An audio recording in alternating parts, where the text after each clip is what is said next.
$4.7 billion. That's not the value of what was stolen. That's the estimated cost to the United States of rebuilding every operational plan, every intelligence product, and every tactical framework that is now sitting on a server in Shanghai.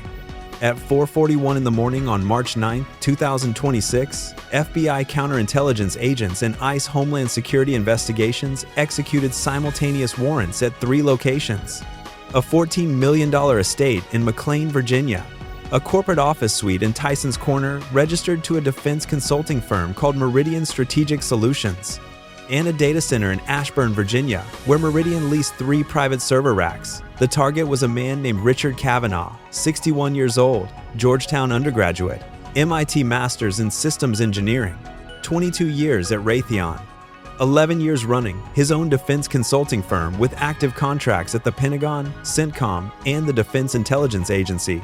Cavanagh held a TS, SCI clearance, top secret, sensitive compartmented information, the highest level of security clearance the United States government issues. He had access to operational planning documents for every active theater of U.S.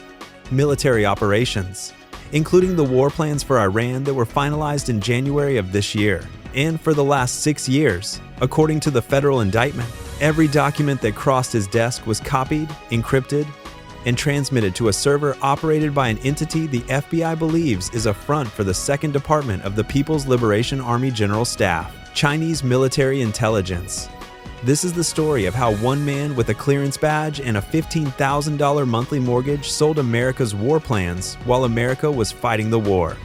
WHO is Richard Cavanagh. Understanding how this happened requires understanding who Cavanagh was in the defense community, because he wasn't a low-level analyst. He was a trusted insider at the highest level of the planning apparatus. Cavanagh founded Meridian Strategic Solutions in 2015 after leaving Raytheon, where he had spent over 2 decades working on integrated air and missile defense systems. At Raytheon, he was part of the team that developed targeting algorithms for the Patriot PAC-3 system. He understood the architecture of American air defense from the inside out. Meridian started as a 5-person consulting shop. Within 3 years, it held contracts worth over $300 million with the Department of Defense. The firm's specialty was operational integration, translating strategic objectives into tactical planning frameworks that field commanders could execute. In practical terms, that meant Cavanagh and his team sat in the room where war plans were built. They saw the deployment timelines. They saw the force composition. They saw the targeting priorities. They saw the intelligence gaps. They saw everything. By 2023, Meridian had 17 employees and active contracts supporting CENTCOM's contingency planning for 3 scenarios: a conflict with Iran, a Taiwan Strait crisis, and a collapse of stability in the Horn of Africa. Cavanagh personally led the Iran planning support. He attended weekly briefings at the Pentagon. He reviewed drafts of what would eventually become Operation Epic Fury. He knew the strike sequence. He knew the primary and secondary targets. He knew the timeline. He knew which allied nations had agreed to provide basing access and which had refused. And according to the FBI, every week for 6 years he drove home to his $14 million mansion in McLean, sat down at a modified workstation in his home office, and transmitted everything to Beijing. How the pipeline worked, the technical sophistication of the exfiltration system, is what distinguishes this case from every previous espionage prosecution. Because Cavanagh didn't photograph documents in a bathroom. He didn't stuff papers in his briefcase. He built a professional-grade intelligence pipeline. At Meridian's Tyson's Corner office, Cavanagh had legitimate access to a classified network terminal for his contract work. The documents he accessed were logged, as required. What wasn't logged was the secondary system he built inside his office.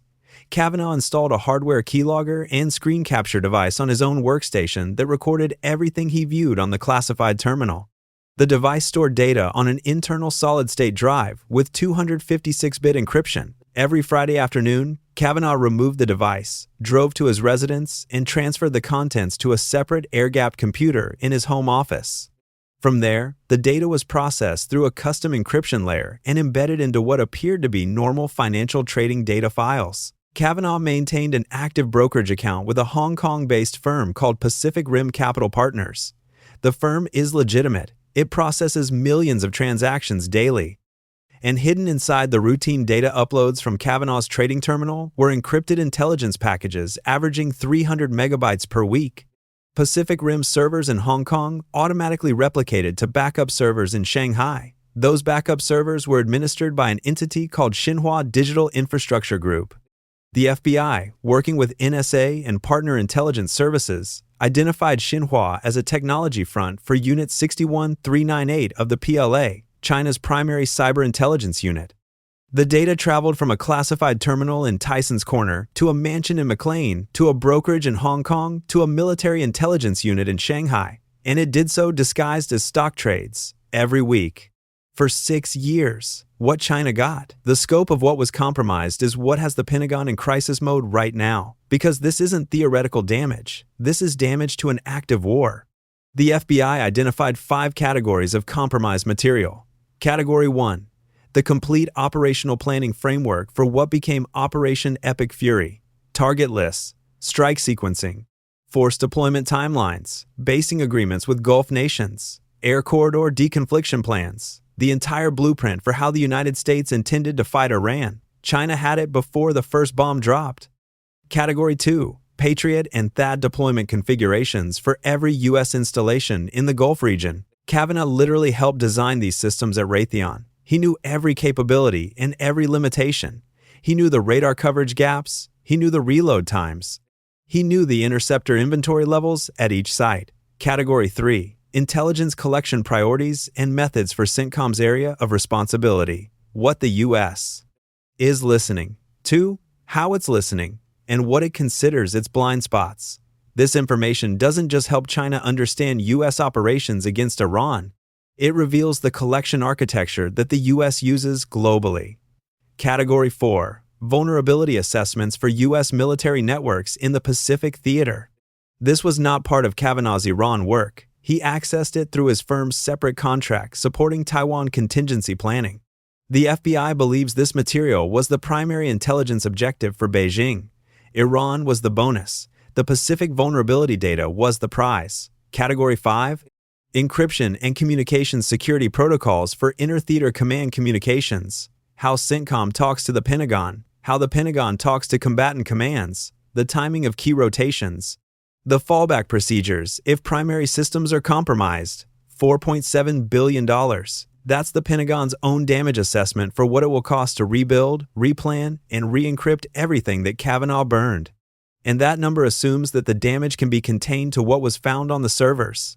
If China shared any of this with Iran, the damage calculation multiplies. The money, 6 years of espionage generated substantial payment. The FBI traced 4 separate financial streams flowing to Cavanagh. Stream 1.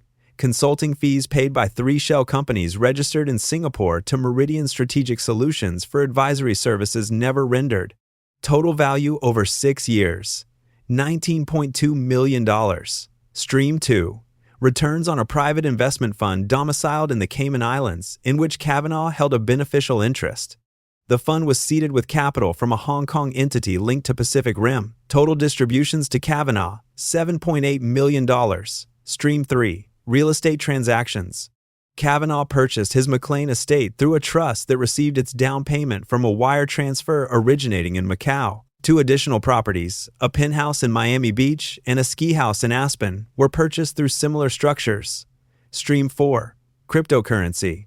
The FBI identified a digital wallet containing approximately $4.1 million in Monero, a privacy-focused cryptocurrency linked to Cavanagh through blockchain analysis. Total identified payments, approximately $35 million over 6 years. That averages to roughly $5.8 million per year, or about $112,000 per week, for betraying every secret he touched. How he was caught. The investigation began not with the FBI, but with the NSA. In late 2024, an NSA signals intelligence team monitoring PLA communications intercepted a reference to an asset designated Jade Fountain operating inside the U.S. defense planning community. The reference was fragmentary. No name, no location, just a code name and an indication that Jade Fountain had access to CENTCOM operational planning. The FBI opened a counterintelligence investigation in January 2025. The first step was building a list of every individual with TS SCI clearance, and active access to CENTCOM planning documents. That list contained over 2,000 names. Over the next 14 months, the FBI narrowed the list through financial screening, travel pattern analysis, and communications metadata review. Cavanagh flagged on 3 separate criteria: unusual financial activity inconsistent with his declared income, travel to Hong Kong and Singapore that exceeded what his business required, and a pattern of accessing classified documents outside normal working hours that correlated with the weekly data upload schedule. Physical surveillance began in June 2025. By September, the FBI had identified the hardware capture device, the home workstation, and the Pacific Rim connection. They chose to monitor rather than arrest, building the case while mapping the full network. The decision to arrest was made on March 7th when the FBI determined that Cavanagh had accessed updated targeting packages for ongoing operations in Iran. With an active war underway, allowing even one more weekly transmission was unacceptable. The teams moved at 4:41 a.m. Cavanagh was found in his bedroom. He did not resist. His first words to the arresting agents were reportedly, "I want to speak to my attorney." In the Home Office, agents found the air-gapped computer, 4 external drives containing 6 years of captured intelligence, and a handwritten notebook with transmission schedules and contact protocols written in a personal cipher. What happens now? The immediate concern is not the prosecution, it's the damage. China now possesses the complete operational architecture for how the United States fights a major regional war. Not theory, not doctrine. The actual plan that is being executed right now against Iran. Every adaptation, every improvisation, every vulnerability that has been exposed during live combat operations was in Cavanagh's files. If Beijing shared any portion of that intelligence with Tehran, it could explain targeting decisions that U.S. commanders have found difficult to account for. The drone that hit Shuaiba, the missiles that targeted specific radar installations in Qatar, the strikes that seemed to know exactly where defensive gaps existed. The Pentagon has initiated a full intelligence damage assessment. Every plan Cavanagh touched is being rebuilt from scratch. Encryption keys across all theaters have been emergency rotated for the second time in 10 days. And the FBI is investigating whether anyone else at Meridian Strategic Solutions was involved. Cavanagh is being held without bail at a federal facility in Alexandria, Virginia. He faces 14 counts, including espionage, conspiracy to deliver national defense information to a foreign government, money laundering, and wire fraud. If convicted on all counts, he faces life in federal prison without the possibility of parole. His attorneys have not yet entered a plea, and here's the question that no one in Washington can answer yet. What did China do with 6 years of America's most sensitive war plans? Did they keep it for their own planning against Taiwan? Did they share it with Iran as leverage? Did they sell it to other adversaries? Because the intelligence is out there now, it cannot be unlearned. It cannot be deleted from Beijing's servers. And every military operation the United States conducts for the foreseeable future has to be planned with the assumption that the adversary knows how America fights. That is the real cost, not $4.7 billion. The real cost is that the element of surprise, the single most valuable asset in warfare, may have been sold from a mansion in McLean, Virginia, for $112,000 a week. This is Federal Watch Network. Subscribe and turn on notifications because this story is developing by the hour. We'll see you in the next one.